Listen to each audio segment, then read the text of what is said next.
The Assembly will now hear an address by His Excellency Muhammad Yunus, Chief Advisor of the Interim Government of the People's Republic of Bangladesh.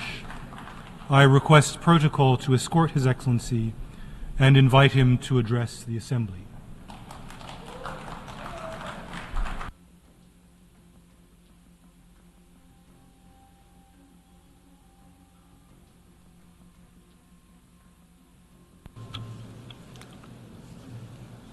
বিসমিল্লাহির রহমানির রহিম। মাননীয় সভাপতি, জাতিসংঘের সাধারণ পরিষদের সভাপতি নির্বাচিত হওয়ায় প্রথমেই আপনাকে আন্তরিক অভিনন্দন জানাচ্ছি। আমি আশ্বস্ত করছি যে আপনার এই দায়িত্ব পালনকালে বাংলাদেশ প্রতিনিধি দল আপনাকে পূর্ণাঙ্গ সহযোগিতা প্রদান করবে।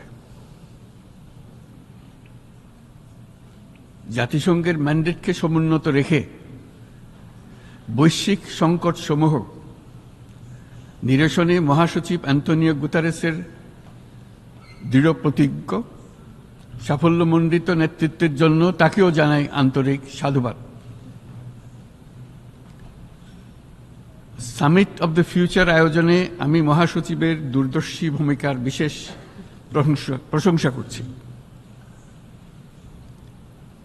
সম্মেলনে যে pact for the future and declaration on future generations সর্বসম্মতভাবে গৃহীত হয়েছে, তা এজেন্ডা 2030 পরবর্তী বৈশ্বিক উন্নয়ন কর্মপন্থা নির্ধারণে বিশেষ সহায়ক হবে বলে আমি মনে করি। বাংলাদেশ বিশ্বাস করে যে এই সম্মেলনের অর্জন বৈশ্বিক সমৃদ্ধি অর্জনের জন্য আমাদের সবার অভিপ্রায় ও সহযোগিতা কাঠামো প্রণয়নে দিক নির্দেশক হিসেবে কাজ করবে। এই জুলাই আগস্ট মাসে বাংলাদেশে যে যুগান্তকারী পরিবর্তন সংগঠিত হয়েছে তার প্রেক্ষিতেই আজ আমি বিশ্ব সম্প্রদায়ের এই মহান সংসদে উপস্থিত হতে পেরেছি। আমাদের গণমানুষের, বিশেষ করে তরুণ সমাজের অফুরন্ত শক্তি আমাদের বিদ্যমান রাষ্ট্র কাঠামো ও প্রাতিষ্ঠানিক আয়োজনগুলো আমূল রূপান্তরের এক নতুন সম্ভাবনার দ্বার উন্মোচন করেছে। আমাদের ছাত্র ও যুব সমাজের আন্দোলন প্রথম দিকে মূলত ছিল বৈষম্য বিরোধী আন্দোলন, পর্যায়ক্রমে তা গণ আন্দোলনের রূপ নিয়েছে। এরপর সারা পৃথিবী অবাক বিস্ময়ে দেখেছে কিভাবে সমগ্র বাংলাদেশের মানুষ একনায়কতন্ত্র, নিপীড়ন, বৈষম্য, অবিচার ও দুর্নীতির বিরুদ্ধে রাজপথ ও সামাজিক যোগাযোগের মাধ্যমে দৃঢ়ভাবে রুখে দাঁড়িয়েছিল। আমাদের ছাত্র জনতা তাদের অদম্য সংকল্প ও প্রত্যয়ের মাধ্যমে একটি স্বৈরাচারী ও অগণতান্ত্রিক শাসন ব্যবস্থা থেকে আমাদের মুক্তি এনে দিয়েছে। তাদের এই সংকল্পের মধ্যেই আমাদের দেশের ভবিষ্যৎ নিহিত।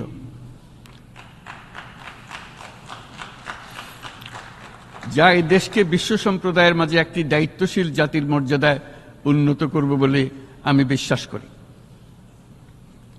এই গণ আন্দোলন রাজনৈতিক অধিকার ও উন্নয়নের সুবিধাবঞ্চিত বাংলাদেশের আপামর জনসাধারণকে ঐক্যবদ্ধ করেছে। বাংলাদেশের মানুষ উন্নয়ন কর্মকাণ্ডকে অন্তর্ভুক্তিমূলক অংশীদারিত্ব রূপে দেখতে চেয়েছিল। আমাদের জনগণ একটা ন্যায্য, অন্তর্ভুক্তিমূলক ও কার্যকর গণতন্ত্রের জন্য লড়াই করেছে, যার জন্য আমাদের নতুন প্রজন্ম জীবন উৎসর্গ করেছে। আমাদের এই তরুণীরা যে প্রজ্ঞা, সাহস ও প্রত্যয় দেখিয়েছে তা আমাদের অভিভূত করেছে, সারা বিশ্ববাসীকে অভিভূত করেছে। বন্দুকের গুলি উপেক্ষা করে বুক পেতে দাঁড়িয়ে গিয়েছিল আমাদের এই তরুণরা। অবৈধ রাষ্ট্র ক্ষমতার বিরুদ্ধে প্রবলভাবে সোচ্চার হয়েছিল আমাদের তরুণ তরুণীরা, স্কুল পড়ুয়া কিশোর কিশোরীরা। তারা নিঃসঙ্গ চিত্তে উৎসর্গ করেছিল তাদের জীবন। শত শত মানুষ চিরতরে হারিয়েছে তাদের দৃষ্টিশক্তি। আমাদের মায়েরা, দিনমজুরেরা ও শহরের অগণিত মানুষ তাদের সন্তানদের কাঁধে কাঁধ মিলিয়ে নেমেছিল রাজপথে। তপ্ত রোদ, বৃষ্টি, মৃত্যু ভয়কে তোয়াক্কা না করে তারা সত্য ও ন্যায়সঙ্গত আকাঙ্ক্ষার বিরুদ্ধে দীর্ঘকালব্যাপী রাষ্ট্রযন্ত্রকে পরিচালনা করার অশুভ ষড়যন্ত্রকে পরাভূত করেছিল। জনগণের এই আন্দোলনে আমাদের জানা মতে প্রায় 800-র বেশি জীবন আমরা হারিয়েছি স্বৈরাচারী শক্তির হাতে। উদারনীতি, বহুত্ববাদ ও ধর্মনিরপেক্ষতার উপর মানুষের গভীর বিশ্বাস থেকেই বাংলাদেশ রাষ্ট্রের অভ্যুদয় হয়েছিল। 1971 সালে যে মূল্যবোধকে বুকে ধারণ করে আমাদের গণমানুষ যুদ্ধ করেছিল, সেই মূল্যবোধকে বহু বছর পরে আবার জেনারেশন জি, যে প্রজন্ম জি, নতুনভাবে আমাদেরকে দেখতে শিখিয়েছে। এরকমটি আমরা দেখেছিলাম 1952 সালের ভাষা আন্দোলনে, বাংলাকে মাতৃভাষা হিসেবে প্রতিষ্ঠার সময়। বাংলাদেশের এই অভ্যুত্থান আগামী দিনগুলোতে বিশ্বের বিভিন্ন প্রান্তে মানুষকে মুক্তি ও ন্যায় বিচারের পক্ষে দাঁড়াতে প্রেরণা যোগাবে। আমাদের মুক্তি ও গণতান্ত্রিক আকাঙ্ক্ষাকে বাস্তবে রূপ দিতে আমি তাই আজ বিশ্ব সম্প্রদায়কে আমাদের নতুন বাংলাদেশের সঙ্গে সম্পৃক্ত হওয়ার উদাত্ত আহ্বান জানাচ্ছি। মাননীয় সভাপতি, যে রাষ্ট্র কাঠামো দুঃসহ হয়ে গেছে তার পুনর্গঠনের জন্য আমাদের তরুণরা, দেশের আপামর জনসাধারণ একমত হয়ে আমার এবং আমার উপদেষ্টা পরিষদের উপর আস্থা রেখে সরকার পরিচালনার এক মহান দায়িত্ব আমাদের উপর ন্যস্ত করেছে।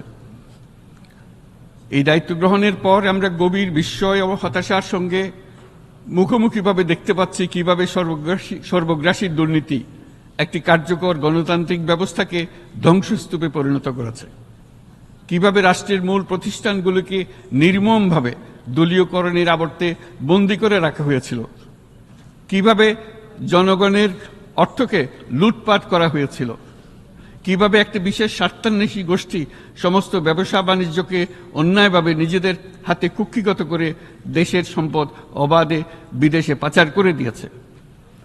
এক কথায়, কিভাবে প্রত্যেকটি পর্যায়ে ন্যায়, নীতি ও নৈতিকতা অদৃশ্য হয়ে গিয়েছিল।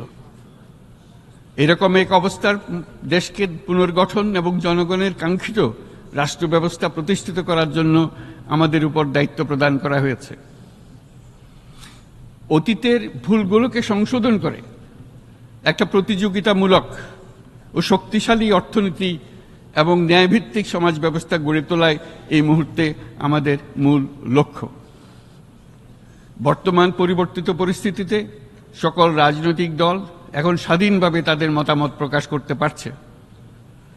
যে সব ব্যক্তি বা প্রতিষ্ঠান রাষ্ট্রীয় কাজ ও সিদ্ধান্ত গ্রহণ করার প্রক্রিয়ায় সম্পৃক্ত, তাদের প্রত্যেকের জবাবদিহিতা নিশ্চিত করাই আমাদের অগ্রাধিকার। আমরা মানুষের মৌলিক অধিকারকে সমুন্নত ও সুরক্ষিত রাখতে দৃঢ় প্রতিজ্ঞ। আমাদের দেশের মানুষ মুক্তভাবে কথা বলবে, ভয়ভীতি ছাড়া সমাবেশ করবে, তাদের পছন্দের ব্যক্তিকে ভোট দিয়ে নির্বাচিত করবে, এটাই জাতির আকাঙ্ক্ষা এবং এটাই আমাদের লক্ষ্য। বিচার বিভাগের স্বাধীনতা সংরক্ষণ ও সাইবার ডোমেইন সহ গণমাধ্যমের স্বাধীনতা সুসংহতকরণে আমরা প্রতিজ্ঞাবদ্ধ। আমাদের একজন কৃষক বা একজন শ্রমিকের সন্তানও যেন সমাজের সর্বোচ্চ শিখরে পৌঁছতে পারে, সেই লক্ষ্যে বিশালকার অবকাঠামো নির্মাণের বদলে স্বাস্থ্য ও শিক্ষা খাতে বরাদ্দ বৃদ্ধির আমরা গুরুত্ব আরোপ করছি।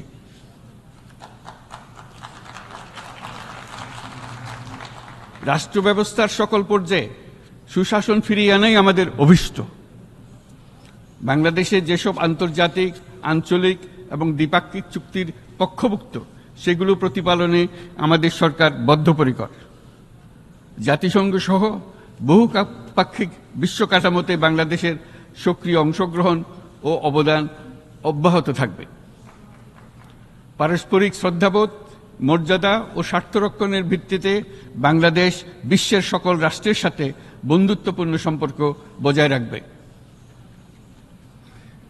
মাননীয় সভাপতি, গত 7 সপ্তাহের মধ্যে আমাদের সরকার বিভিন্ন গুরুত্বপূর্ণ পদক্ষেপ গ্রহণ করেছে।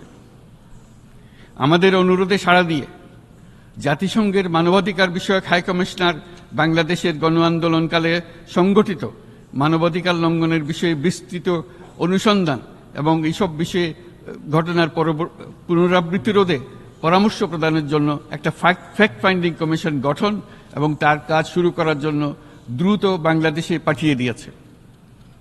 আমি তাকে বাংলাদেশের পক্ষ থেকে অশেষ ধন্যবাদ জানাচ্ছি। দায়িত্বভার গ্রহণের 2 সপ্তাহের মধ্যে আমরা গুম প্রতিরোধে যে আন্তর্জাতিক কনভেনশন রয়েছে তাতে যোগদান করেছি।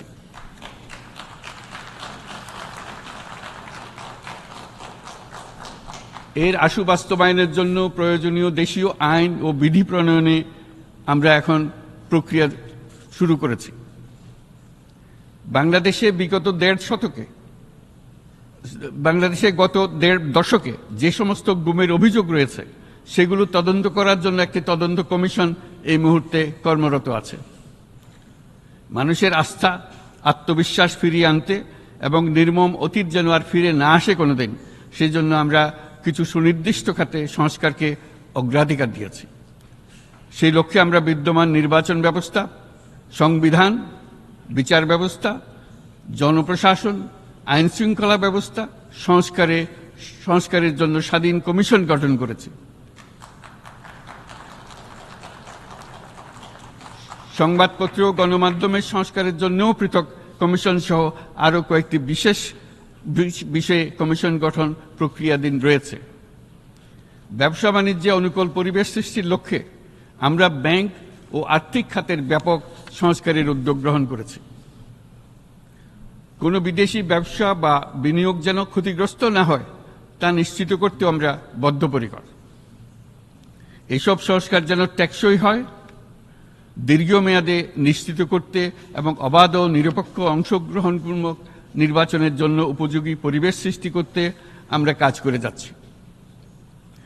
গণতন্ত্র, আইনের শাসন, সমতা, সমৃদ্ধি অর্জনের মাধ্যমে একটি ন্যায়ভিত্তিক সমাজ হিসেবে আত্মপ্রকাশের অভিপ্রায় বাস্তবায়নে আমি বাংলাদেশের প্রতি আন্তর্জাতিক সম্প্রদায়ের সমর্থন ও গভীরতর সম্পর্ক গঠন করার জন্য আহ্বান জানাচ্ছি।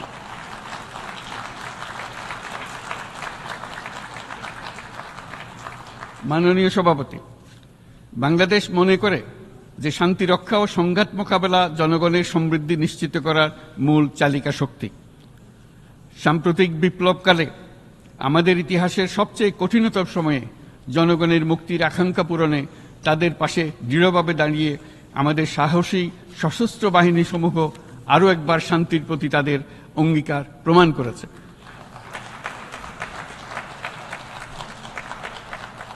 এটা সম্ভব হয়েছে শান্তি রক্ষায় আমাদের অঙ্গীকারের কেন্দ্রবিন্দুতে মানবাধিকারকে স্থান দেওয়ার ফলে। জাতিসংঘের পিস বিল্ডিং কমিশনের সূচনা লগ্ন থেকেই শান্তি রক্ষার মতো শান্তি বিনির্মাণেও বাংলাদেশ সমান অঙ্গীকার ব্যক্ত করে এসছে। আমাদের দিনগুলোতে আমরা জাতিসংঘের শান্তি রক্ষা কার্যক্রমে আমাদের মূল্যবোধ ভিত্তিক অবদানের ধারাবাহিকতা রক্ষা, সমুন্নত ও প্রসারিত করতে বদ্ধপরিকর।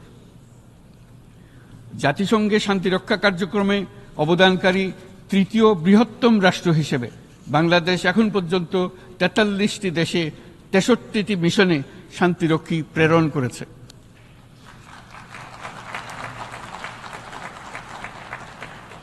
বসনিয়া থেকে শুরু করে কঙ্গো পর্যন্ত বিশ্বের বিভিন্ন প্রান্তে এসব মিশনে দায়িত্ব পালনকালে 168 জন বাংলাদেশি শান্তিরক্ষী নিজেদের জীবন বিসর্জন দিয়েছে।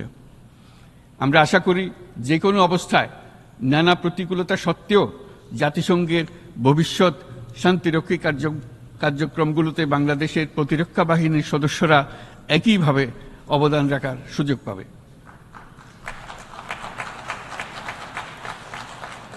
মাননীয় সভাপতি, আমাদের সকলের বাসস্থান এই পৃথিবী বৈশ্বিক অগ্রাধিকারগুলোকে সঠিকভাবে নির্ণয় করতে আগ্রহী। জলবায়ু পরিবর্তন আমাদের সকলের অস্তিত্বের প্রতি হুমকি স্বরূপ। এই গ্রীষ্মে সর্বকালের রেকর্ড ভঙ্গকারী তাপদাহ আমাদের জলবায়ুজনিত পরিবর্তনের কথা স্পষ্টভাবে স্মরণ করিয়ে দিয়েছে। আমাদের যা প্রয়োজন তা হলো জলবায়ু সম্পর্কিত ন্যায় বিচার, যাতে করে দায়িত্বজ্ঞানহীন সিদ্ধান্ত, উদাসীন আচরণ কিংবা এর মাধ্যমে সাধিত ক্ষতির বিষয়ে যারা সংশ্লিষ্ট তাদের দায়বদ্ধ করা যায়। জলবায়ু পরিবর্তনজনিত দীর্ঘমেয়াদী প্রভাবগুলো অপূরণীয় ক্ষতির কারণ হয়ে দাঁড়িয়েছে। আমরা জীব বৈচিত্র্য হারিয়ে ফেলছি, প্যাথোজেনের পরিবর্তনের ফলে নতুন রোগ বাড়ছে, কৃষিক্ষেত্রে চাপ বাড়ছে ক্রমাগতভাবে, পানি সম্পদ ঝুঁকিতে ফেলছে আমাদের বাসযোগ্যতাকে, সমুদ্র পৃষ্ঠের উচ্চতা বৃদ্ধি এবং লবণাক্ততা আমাদের ক্ষতি করছে প্রতিনিয়ত। ঘূর্ণিঝড়ের সংখ্যা ও মাত্রা বৃদ্ধির কারণে যেই ক্ষতি হচ্ছে তাকে উপেক্ষা করার সুযোগ নেই। ক্ষুদ্র কৃষক, প্রান্তিক পর্যায়ে জীবিকা অন্বেষণকারীরা জলবায়ু পরিবর্তনজনিত ঝুঁকির মুখোমুখি হচ্ছে সবচেয়ে বেশি। আমি আজ এই বিশ্ব সভায় যখন কথা বলছি তখন বাংলাদেশের পূর্বাঞ্চলে 50 লাখেরও অধিক মানুষ তাদের জীবদ্দশায় হওয়া সবচেয়ে ভয়াবহ বন্যা মোকাবেলা করে যাচ্ছে।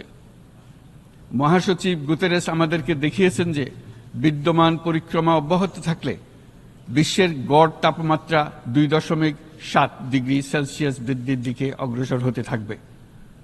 তাই বাংলাদেশের মতো জলবায়ু ঝুঁকিতে থাকা দেশগুলোতে অভিযোজনের জন্য ব্যাপক বিনিয়োগের আহ্বান জানাচ্ছি।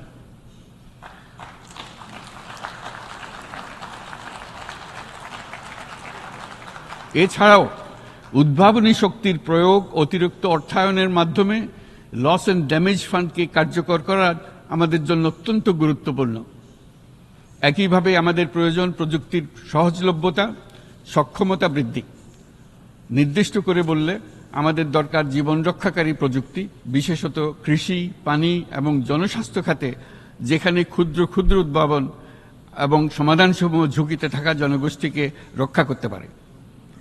জলবায়ু সংকটের মোকাবেলা এবং বৈশ্বিক অর্থনীতি সুসংহতকরণে আমাদের যুগপৎভাবে কাজ করতে হবে। বিশ্ব সম্প্রদায় এখন কার্বন মুক্ত পৃথিবী গড়ে তুলতে মনোযোগী হচ্ছে। বিশ্বের অধিকাংশ মানুষকে এই ধরনের পরিবর্তনের সুফলভোগী করতে হলে নেট জিরো পৃথিবীর দিকে আমাদেরকে অগ্রসর হতে হবে। বাংলাদেশের মতো দেশগুলোকে সাথে নিয়ে যেতে হবে। তা না হলে পারস্পরিক দায়িত্ববোধের মাধ্যমে পারস্পরিক সমৃদ্ধি অর্জনে আমাদের সার্বজনীন অঙ্গীকার পূরণে পিছিয়ে পড়ব আমরা। এই ক্ষেত্রে আমি বিশ্বাস করি সমগ্র বিশ্ব একসাথে 3-0 লক্ষ্য অর্জনের ধারণা বিবেচনা করে দেখতে পারে, যার মাধ্যমে আমরা শূন্য দারিদ্র্য, শূন্য বেকারত্ব এবং শূন্য নেট কার্বন নিঃসরণ অর্জন করতে পারি। যেখানে পৃথিবীর প্রতিটি তরুণ তরুণী চাকরি প্রার্থী না হয়ে বরং উদ্যোক্তা হিসেবে নিজেকে প্রতিষ্ঠিত করার সুযোগ পাবে। তারা যেন এই সম্পদের সীমাবদ্ধতা সত্ত্বেও নিজ নিজ সৃজনশীলতার বিকাশ করতে পারে, যেখানে একটি ব্যবসায়িক উদ্যোগ সামাজিক সুফল, অর্থনৈতিক মুনাফা এবং প্রকৃতির প্রতি দায়িত্বশীলতার মধ্যে একটি চমৎকার ভারসাম্য আনতে পারে, যেখানে সামাজিক ব্যবসার মাধ্যমে যে কোনো ব্যক্তি ভোগবাদী জীবনধারা থেকে উত্তরণ করে সামাজিক ও অর্থনৈতিক পরিবর্তনের সৃজনশীল শক্তি হিসেবে নিজেকে প্রতিষ্ঠিত করতে পারে।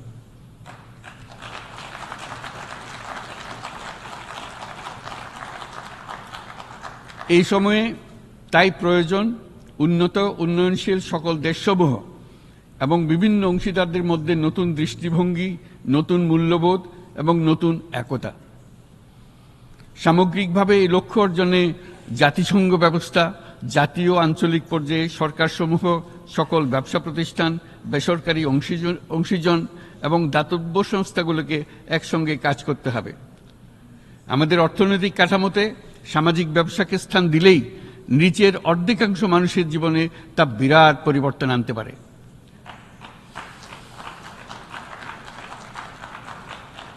এই পদক্ষেপ একই সঙ্গে জলবায়ুর ধ্বংসাত্মক গতিকে সফলভাবে রোধ করতে পারে এবং বাজার ব্যবস্থার মাধ্যমেই এই মীমাংসা হতে পারে। এ বিষয়ে আমি মহাসচিব গুতেরেসের বিশেষ দৃষ্টি আকর্ষণ করছি। মাননীয় সভাপতি, বহুমুখী সংকটে জর্জরিত বর্তমান বিশ্বে যুদ্ধ এবং সংঘাতের ফলে ব্যাপক ভিত্তিতে মানুষের অধিকার খর্ব হচ্ছে। বিশ্ববাসীর উদ্বেগ এবং নিন্দা সত্ত্বেও গাজায় গণহত্যা থামছে না।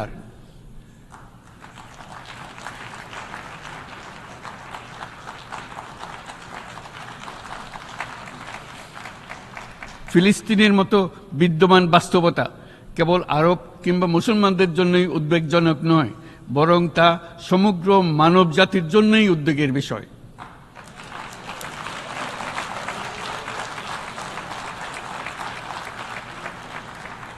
একজন মানুষ হিসেবে প্রত্যেক ফিলিস্তিনির জীবন অমূল্য।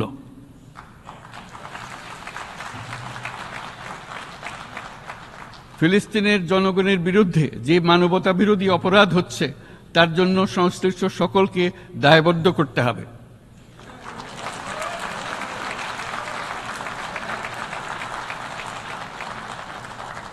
ফিলিস্তিনের জনগণের উপর চলমান নৃশংসতা, বিশেষত নারী এবং শিশুদের সাথে প্রতিনিয়ত যে নিষ্ঠুরতা বিশ্ব দেখাচ্ছে, তা থেকে নিস্তারের জন্য বাংলাদেশ অনতিবিলম্বে সম্পূর্ণ যুদ্ধবিরতির আহ্বান জানাচ্ছে।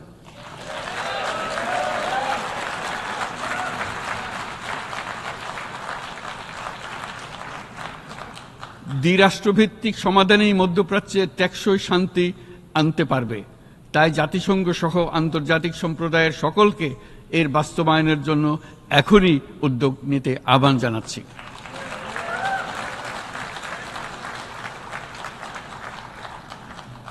গত 2.5 বছর ধরে ইউক্রেনে চলমান যুদ্ধে বহু মানুষ প্রাণ হারিয়েছে। এই যুদ্ধের প্রভাব সর্বব্যাপী, এমনকি বাংলাদেশের অর্থনীতিতেও এর নেতিবাচক প্রভাব আমরা অনুভব করছি। আমরা তাই উভয় পক্ষকে সংলাপে বসে বিরোধ নিরসনের মাধ্যমে যুদ্ধের অবসান ঘটানোর আহ্বান জানাচ্ছি। মাননীয় সভাপতি, বাংলাদেশ গত 7 বছর যাবৎ মায়ানমার হতে আগত 12 লাখেরও বেশি রোহিঙ্গাদের মানবিক কারণে আশ্রয় দিয়ে আসছে। এর ফলে আমরা বিরাট সামাজিক, অর্থনৈতিক, পরিবেশগত ক্ষতির সম্মুখীন হচ্ছি। মায়ানমারের অভ্যন্তরীণ সমস্যা থেকে সৃষ্ট এই সংকট বাংলাদেশ ও আমাদের অঞ্চলের জন্য প্রথাগত ও অপ্রথাগত উভয় ধরনের নিরাপত্তা ঝুঁকির কারণ হয়ে দাঁড়িয়েছে। মায়ানমার থেকে বাংলাদেশে বলপূর্বক বাস্তুচ্যুত রোহিঙ্গাদের সহায়তা করতে আমরা অঙ্গীকারবদ্ধ। আমরা রোহিঙ্গাদের জন্য মানবিক সহায়তা কার্যক্রম চালু রাখা এবং তাদের টেকসই প্রত্যাবর্তন নিশ্চিত করার উদ্দেশ্যে আন্তর্জাতিক সম্প্রদায়ের পর্যাপ্ত সহায়তা অব্যাহত রাখার আহ্বান জানাচ্ছি। রোহিঙ্গাদের সাথে সংগঠিত হওয়া ব্যাপক ভিত্তিক মানবাধিকার লঙ্ঘনের জন্য আন্তর্জাতিক বিচার আদালত এবং আন্তর্জাতিক অপরাধ আদালতে চলমান বিচার প্রক্রিয়ার মাধ্যমে ন্যায় বিচার নিশ্চিত করাও সমানভাবে গুরুত্বপূর্ণ। রোহিঙ্গারা যাতে নিজ দেশে স্বাধীন এবং মর্যাদাপূর্ণ জীবনযাপন করতে পারে, সেই লক্ষ্যে অনুকূল পরিবেশ তৈরিতে জাতিসংঘ অন্যান্য আন্তর্জাতিক প্রতিষ্ঠানের ধারাবাহিক প্রচেষ্টার প্রশংসা দাবিদার। এই লক্ষ্যে রোহিঙ্গারা যাতে পর্যাপ্ত নিরাপত্তা ও অধিকার নিশ্চিত করে তাদের নিজ ভূমি রাখাইনে ফিরে যেতে পারে, তার পথ সুগম করা অত্যন্ত দরকার। মায়ানমারে প্রতিনিয়ত পরিবর্তনশীল অবস্থা বিবেচনা রেখে বাংলাদেশ আন্তর্জাতিক সম্প্রদায়ের সাথে একযোগে রোহিঙ্গাদের নিজ দেশে মর্যাদাপূর্ণ টেকসই প্রত্যাবর্তনের জন্য পরিবেশ সৃষ্টিতে কাজ করতে প্রস্তুত।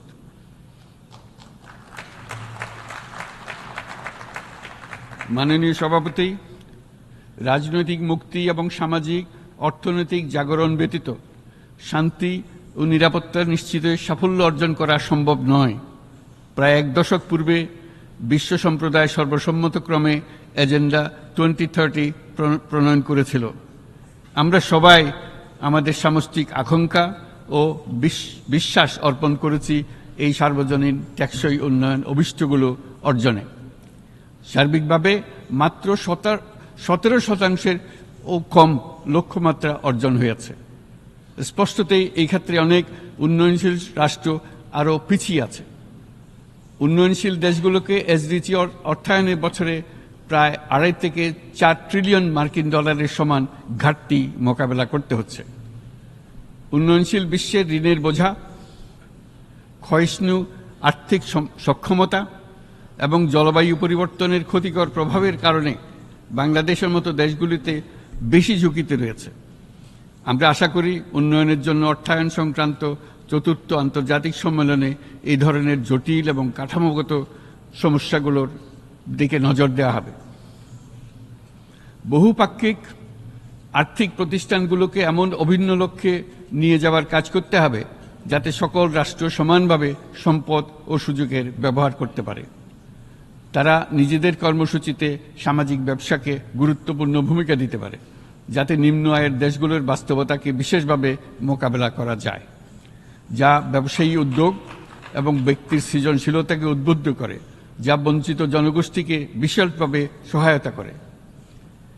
এই ক্ষেত্রে অবৈধ অর্থের প্রবাহ এবং উন্নয়নশীল দেশগুলো থেকে সম্পদ পাচার বন্ধ করা অত্যন্ত আবশ্যক।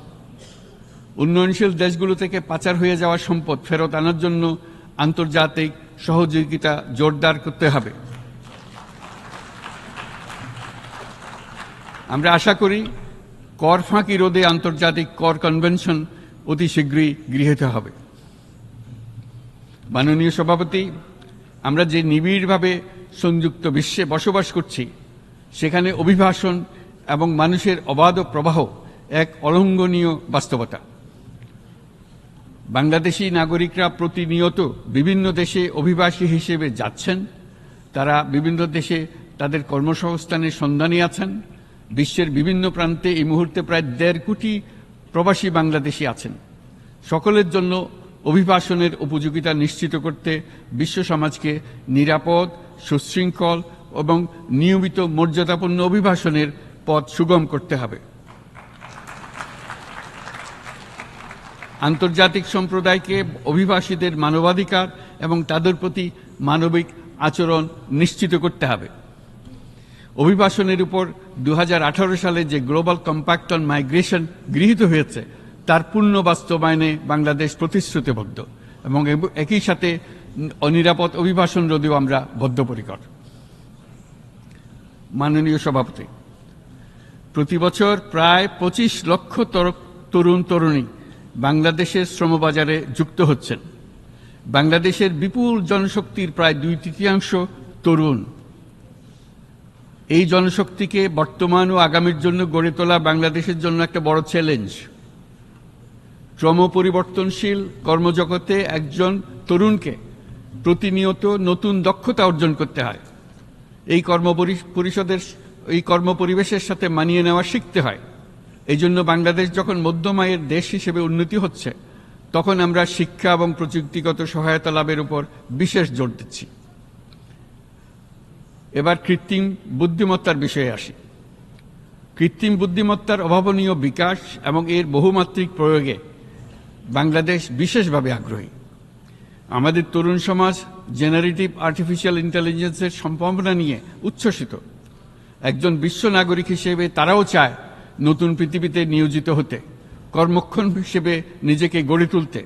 বাংলাদেশের মতো বৃহৎ তরুণ জনগোষ্ঠীর দেশ যাতে কৃত্রিম বুদ্ধিমত্তার প্রয়োগজনিত অর্জিত সুফল থেকে পিছিয়ে না পড়ে, বিশ্ব সম্প্রদায়কে তা নিশ্চিত করতে হবে।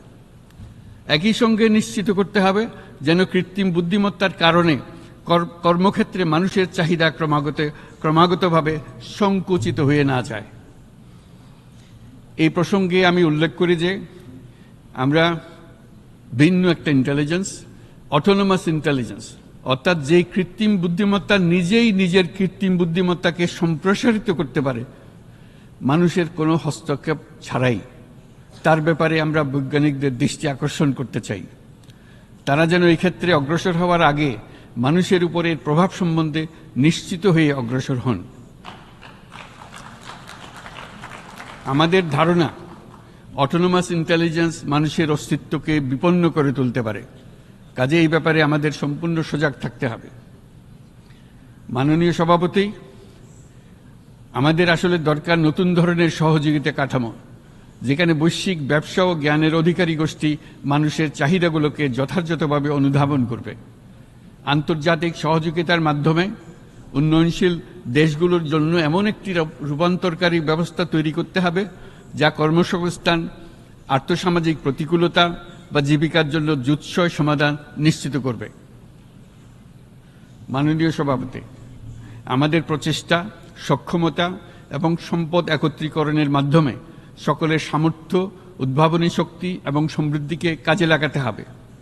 আর্থসামাজিক উন্নয়ন এবং জলবায়ু সহনশীলতা নিয়ে আমরা প্রতিনিয়ত যে প্রতিকূলতার সম্মুখীন হচ্ছি, সম্মিলিত উদ্যোগের মাধ্যমে তার মোকাবেলা করতে হবে। বৈশ্বিক দক্ষিণের দেশগুলোকে অনন্য অর্থনৈতিক এবং সামাজিক প্রেক্ষাপটে দক্ষিণ দক্ষিণ এবং ত্রিভুজীয় সহযোগিতা এই ক্ষেত্রে বিশেষভাবে সহায়ক হতে পারে বলে আমি মনে করি। বৈশ্বিক দক্ষিণের আওয়াজকে বিশ্বব্যাপী জোরালোভাবে তুলে ধরার জন্য প্রয়োজন সম্মিলিত উদ্যোগ। সেই জন্য বৈশ্বিক এজেন্ডা প্রণয়ন ও বাস্তবায়ন নিশ্চিত করতে বৈশ্বিক দক্ষিণের দেশগুলোর মতামতকে যথাযথ গুরুত্বের সাথে বিবেচনা করতে হবে। জনাব সভাপতি, কোভিড অতিমারির অভিজ্ঞতায় আমরা দেখেছি জনস্বাস্থ্যে ব্যাপক বিনিয়োগ কতটা গুরুত্বপূর্ণ হতে পারে। বিশ্ব স্বাস্থ্য সংস্থায় বৈশ্বিক অতিমারি চুক্তির চলমান আলোচনায় বাংলাদেশ নেতৃত্ব প্রদান করে চলেছে। আমরা চাই কার্যকর আন্তর্জাতিক সহযোগিতা, জনস্বাস্থ্য ব্যবস্থায় অর্থায়ন, প্রযুক্তি হস্তান্তর, গবেষণা ও উন্নয়ন, ভ্যাকসিন থেরাপিউটিক্সের উৎপাদন, বহুমুখীকরণ এবং সকল ভ্যাকসিনকে মেধাস্বত্ব অধিকার মুক্ত ঘোষণা করার ব্যাপারে ঐক্যমত্য গঠন। অসংক্রামক রোগসমূহের বিরুদ্ধে লড়াইয়ে এই বিষয়গুলি অত্যন্ত গুরুত্বপূর্ণ। জনাব সভাপতি, এবছর আমরা জাতিসংঘের সাথে বাংলাদেশের অংশীদারিত্বের সুবর্ণ জয়ন্তী উদযাপন করছি। গত 50 বছর ছিল আমাদের জন্য একটা পারস্পরিক শিক্ষণীয় সম্মিলিত যাত্রা। সীমিত উপায়ে বাংলাদেশ বৈশ্বিক শান্তি ও নিরাপত্তা, ন্যায়, সমতা, মানবাধিকার প্রতিষ্ঠায় ধারাবাহিকভাবে অবদান রেখে আসছে। আমাদের সমন্বিত প্রয়াসের পেছনে আছে সত্যিকার অর্থে একটি নিয়মভিত্তিক বৈশ্বিক ব্যবস্থা গড়ে তোলা।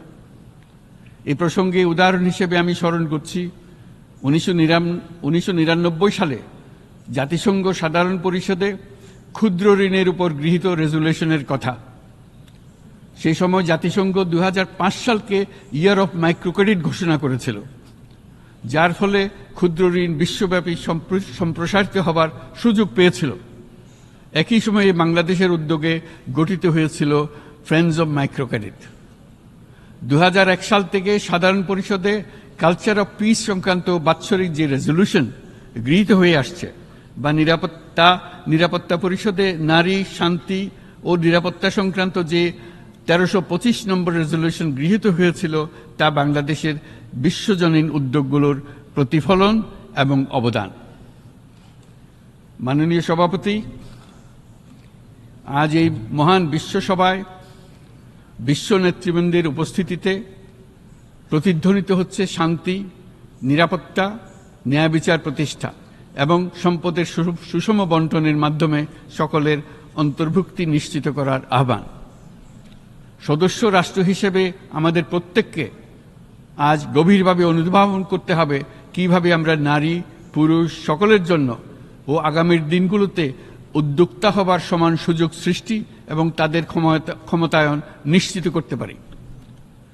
সকল বৈশ্বিক সমস্যার সমাধানের জন্য আমাদের সবার হাতে যথেষ্ট সক্ষমতা, সম্পদ এবং উপায় রয়েছে। আসুন আমরা জাতীয় বা আন্তর্জাতিক যেসব প্রতিশ্রুতি দিয়েছি তা বাস্তবায়ন করি এবং অর্থনৈতিক ক্ষেত্রে সামাজিক ব্যবসার ধারণা প্রতিষ্ঠিত করে সকল প্রকার বৈষম্য ও অসমতার অবসানে ঐক্যবদ্ধভাবে আমরা কাজ করি। বাংলাদেশের তরুণরা প্রমাণ করেছে যে মানুষের স্বাধীনতা, মর্যাদা ও অধিকার সমুন্নত রাখার অভিপ্রায় কোনো উচ্চাভিলাষ নয়, বরং এটা সকলের নিশ্চিত প্রাপ্য।